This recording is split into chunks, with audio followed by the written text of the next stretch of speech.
আচ্ছা ভাই, তোমাকে একটা প্রশ্ন করি, তুমি একটা প্রশ্নের উত্তর দাও। হ্যাঁ, হ্যাঁ বলো। ধরো যে আমরা দুই ভাই যাচ্ছি, রাস্তা দিয়ে যাচ্ছি যাচ্ছি একটা আপেল পড়ে পাইছি। আপেল তুমি খাবা না আমি খাবো? যেহেতু তুমি আমার বিয়ায় আর একটা আপেল পড়ে আছে, তাহলে তুমিই খাও আপেলটা। আচ্ছা ধরো একটু সামনে যে এক বোতল পানি পড়ে পাইছি, পানি তুমি খাবা না আমি খাবো?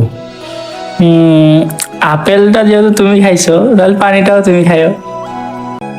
আচ্ছা আর একটু সামনে যে দেখি একটা রাক্ষস মানুষের পিছন সেলাই করে দিচ্ছে, তা সেলাই আমার করবে না তোমার করবে?